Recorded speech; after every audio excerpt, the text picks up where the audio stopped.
Bahujan Samaj party 2027 में सत्ता में आ रही है क्योंकि उनके कार्यालय के जो रौनक बढ़ी है और जो लोगों का जमावड़ा लगा है 15 जनवरी के लिए, उससे तो साफ झलक रहा है कि 2027 में बहुजन समाज पार्टी सत्ता में आ रही है।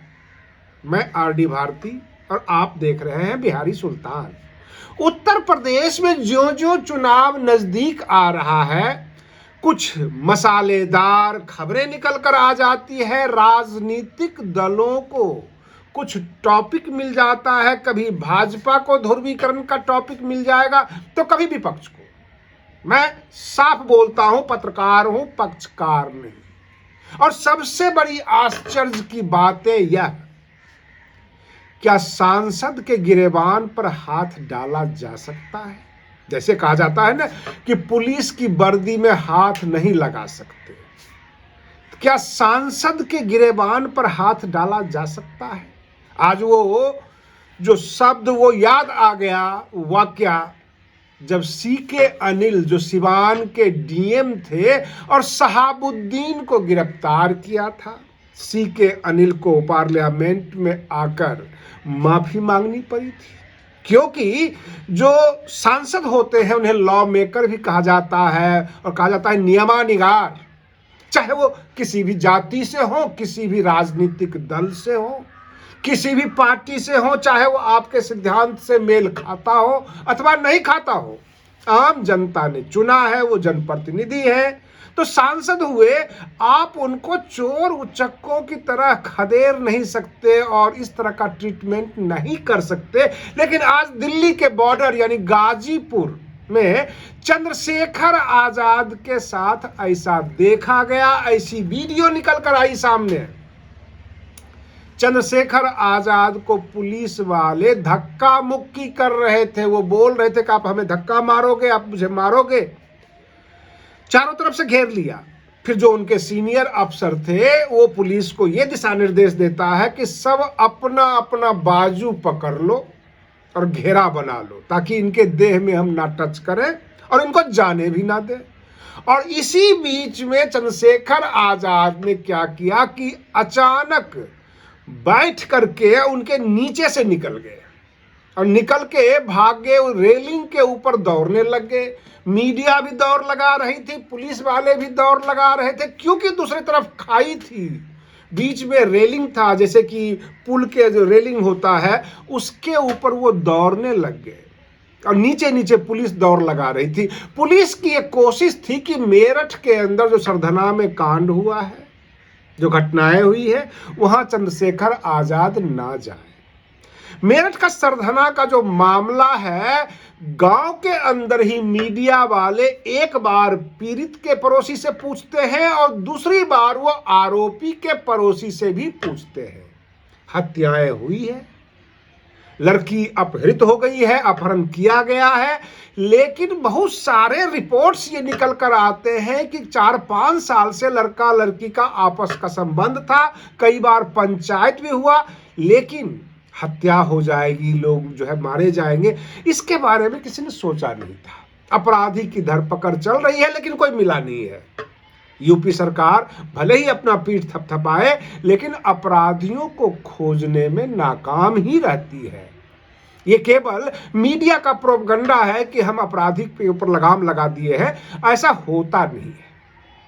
मैंने शुरुआत में कहा, बहुजन समाज पार्टी सत्ता में आ रही है।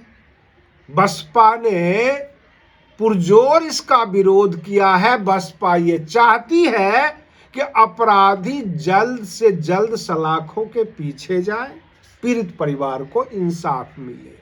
लेकिन कुछ बहुजन समाज के नेता अपने आप को चमकाने के लिए, उनको मौका मिल गया है, वो ये कहने लग गए हैं कि घटनाएं होती रही और मेरठ मंडल सोता रहा। मेरठ मंडल सोए अथवा जागे, क्योंकि बहन मायावती जी सत्ता में नहीं है। आपने उन्हें सत्ता से बाहर रखा है। 10 सालों में उत्तर प्रदेश की जनता ने बसपा को जमीन दिखा दिया है किस मुंह से बहुजन समाज के नेता ये बोलते हैं कि मेरठ मंडल में कांड होता रहा, घटनाएं होती रही और बसपा सोती रही? किस मुंह से बोलते हैं? बसपा का क्या एक विधायक है वहां पर? कोई जनप्रतिनिधि है? हाँ, आम जनता है जिसको इकट्ठा करके 2027 की तैयारी चल रही है। आप उत्तर प्रदेश के लखनऊ कार्यालय जो है वहां का आजकल का नजारा देख लीजिए, क्योंकि 15 जनवरी को बहन मायावती जी का जन्मदिन है। तमाम मंडल, तमाम जिले, जो 75 जिले हैं उत्तर प्रदेश के, वहां के जिले के प्रखंड होते हैं, तहसील होता है, वहां के जितने भी नेता हैं अपनी अपनी गाड़ियों से कम 200 से 300 गाड़ियां सुबह सुबह ही लग जाती है, सबके सब हाजिरी लगाना शुरू कर दी। एक रीति रिवाज है, बहन मायावती जी के जन्मदिन पर उनके कार्यकर्ता उनको गिफ्ट भेंट करते हैं, उनको जो है पार्टी चलाने के लिए चंदा देते हैं, डोनेशन देते हैं। इसकी तैयारी में वहां के जो है कार्यकर्ता लगे हुए हैं और सभी मंडल के कार्यकर्ता पदाधिकारी अपनी अपनी हाजिरी लगा रहे हैं, ताकि 2027 में जो टिकटार्थी वहां पर आए तो उनसे ये सवाल ना हो कि 15 जनवरी को आप कहां थे, आप हमारे रैलियों में नजर नहीं आते, आप हमारे मिशन में नजर नहीं आते, संघर्षों में नजर नहीं आते, तो आज टिकट लेने क्यों आए हो? और इसी वजह से बसपा के नए पुराने सभी कार्यकर्ता हाजिरियां लगा रहे हैं और अपने अपने काम का रिपोर्ट, अपना जो भी है रिपोर्ट कार्ड पेश कर रहे हैं कार्यालय पदाधिकारी को। तो सुबह से ही 100-200 गाड़ियां लग जाती है। 15 जनवरी की तैयारी है, बहन मायावती जी के जन्मदिन का एक भव्य आयोजन होगा, जगह जगह मीटिंग हो रही है, केवल लखनऊ में ही नहीं, उत्तर प्रदेश के प्रत्येक जिले में यह मीटिंग हो रही है। और बहुजन समाज के नेता ये चाहते हैं कि यह भव्य मीटिंग ना हो, इसलिए उनमें कमी अब ये निकाल रहे हैं कि मेरठ के सरधना में जो कांड हुआ वहां पर बसपा का क्या योगदान है। वहां पे कार्यकर्ता जाएंगे, बहन मायावती जी ने सरकार से सवाल कर दिया बहन मायावती जी कोई जिला स्तर की नेता नहीं है, एक इलाके के न वो विधायक है, न वो सांसद है, वो पार्टी अध्यक्ष है। क्या बहन मायावती जी मेरठ में जाके बैठ जाए, या कौन सा राष्ट्रीय अध्यक्ष किस पार्टी का जाके बैठ गया है? क्या मल्लिकार्जुन खड़गे वहां बैठे हुए हैं, अखिलेश यादव बैठे हुए हैं? भाजपा तो इसमें गुनाहगार ही नजर आ रही है, क्योंकि उत्तर प्रदेश में भाजपा की सरकार है, प्रश्न चिन्ह है भाजपा के ऊपर, और भाजपा इसका जवाब भी दे। भाजपा इस तैयारी में भी है कि उत्तर प्रदेश में किसी प्रकार का ध्रुवीकरण हो जाए। भाजपा ये चाहती है आप दलित कीजिए, आप कहिए दलितों के ऊपर अत्याचार हुआ, और खास करके सवर्णों पर आप हमला कीजिए ताकि सवर्ण के सारे वोट भाजपा को मिल जाए। आप ये नहीं कहते हैं कि अपराधी को सजा दो, आप ये नहीं कहते हैं कि अपराधी को जेल में डालिए, अपराधी को फांसी दीजिए, आप केवल जाति के आधार पर उसको नामांकित करना शुरू कर देते हैं। और यही चाहती है भाजपा, यही चाहती है उत्तर प्रदेश सरकार। एनआरसी, सीए क्यों फ्लॉप हुआ ये तमाम आंदोलन? क्योंकि वहां पर सरकार के खिलाफ नहीं हो रहे थे। एनआरसी और सीए में हिंदुत्व का क्या लेना देना था? वो सरकार के बजाय हिंदुओं से लड़ना शुरू कर दिए थे, लास्ट में वो फेल हो गए। बहन मायावती जी इस बात को समझती हैं, अच्छी तरह समझती है। जब भी कोई अपराधी होगा, चाहे वो किसी भी जाति का हो, वो अपराधी कहकर ही पुकारते हैं, वो उस जाति के ऊपर हमला नहीं करते हैं, कि वो जानते हैं जाति कार्ड खेलेंगे, धर्म कार्ड खेलेंगे, भाजपा को फायदा हो जाएगा। और ये उत्तर प्रदेश की राजनीति नहीं, पूरे देश की राजनीति में चल रहा है कि बस आप जातिगत हमले करते रहिए, आप धर्म के आधार पर हमले कीजिए और सीधे भाजपा को लाभ पहुंचाइए। बहुत सारे जो सुलझे हुए नेता हैं वो अपराधी को केवल अपराधी ही कहते हैं, पीड़ित को पीड़ित ही कहते हैं, या नहीं कहते किस जाति का पीड़ित है। और ऐसे लोगों को सलाखों के अंदर होना चाहिए।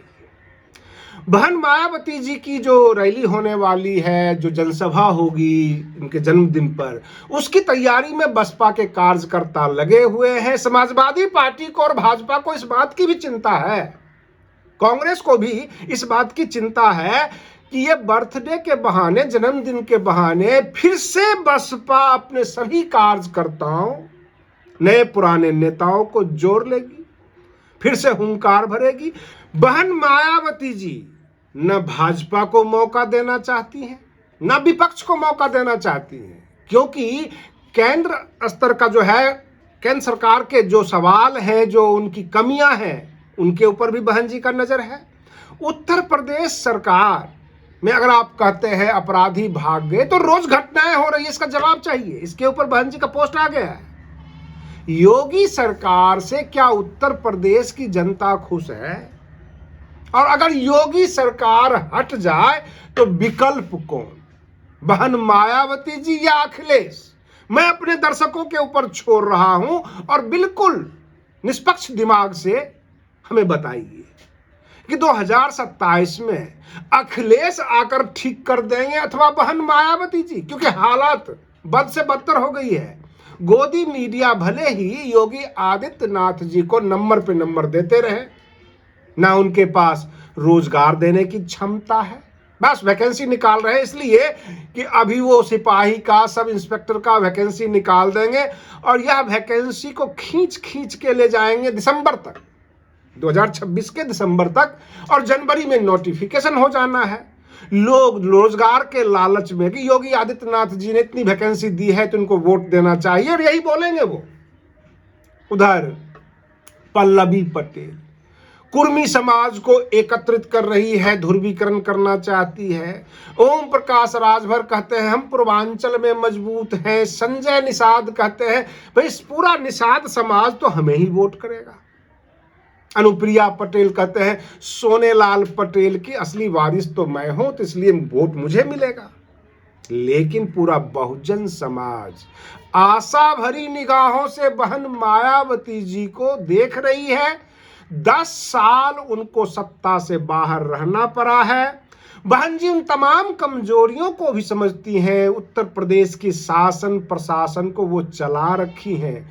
गठबंधन की सरकार भी वो चलाई है, गठबंधन की राजनीति भी किया है और फुल बहुमत की भी राजनीति किया है। बहन जी को बेहतर पता है कि अकेले पूर्ण बहुमत की सरकार कैसी होती है और गठबंधन वाली सरकार में क्या क्या दिक्कतें आती है। बहुत सारे लोग खुश होते होंगे और बसपा से ज्यादा गैर बसपा के कार्यकर्ता खुश होते हैं जब ये खबरें निकल कर आती है कि बहन मायावती जी कांग्रेस, बसपा, सपा सब एक जगह आ रही है। तो बाकी जो दल के समर्थक हैं गैर बसपाई, वो ज्यादा खुश होते हैं क्योंकि बहुजन समाज का वोट मिलेगा। गठबंधन होगा तो बहुजन समाज का वोट मिल जाएगा और इस तरह से खुश होते हैं। लेकिन बहन मायावती जी का ऐसा कोई ऑफिशियल बयान नहीं आया अभी तक। आज के लिए बस इतना ही। आप बने रहिए बिहारी सुल्तान चैनल पर। हम फिर मिलते हैं अगले वीडियो में। तब तक के लिए धन्यवाद।